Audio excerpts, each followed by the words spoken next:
Is your YouTube stuck in light mode even after turning on dark theme? Don't worry, you're not alone.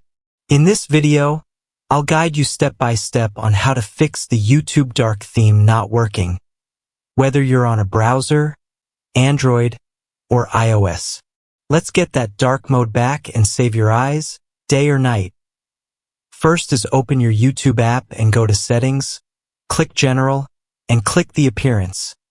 If your YouTube is on light mode, click it into dark mode, but if it's in the dark mode, try to click light mode and switch into dark mode again. If it doesn't work, if you're using an Android, try to clear your cache and check it again. Or you can do is try to update your YouTube app at App Store or Google Play Store. Or if your device system wide dark mode might be interfering with the YouTube app, so make sure your settings is correct. To check it, just to open your settings, go to Display and Brightness. From there, simply choose Dark in the appearance settings. And that's it. Your YouTube dark theme should now be working perfectly. If this helped, don't forget to like, comment, and subscribe for more quick tech fixes. Still having issues?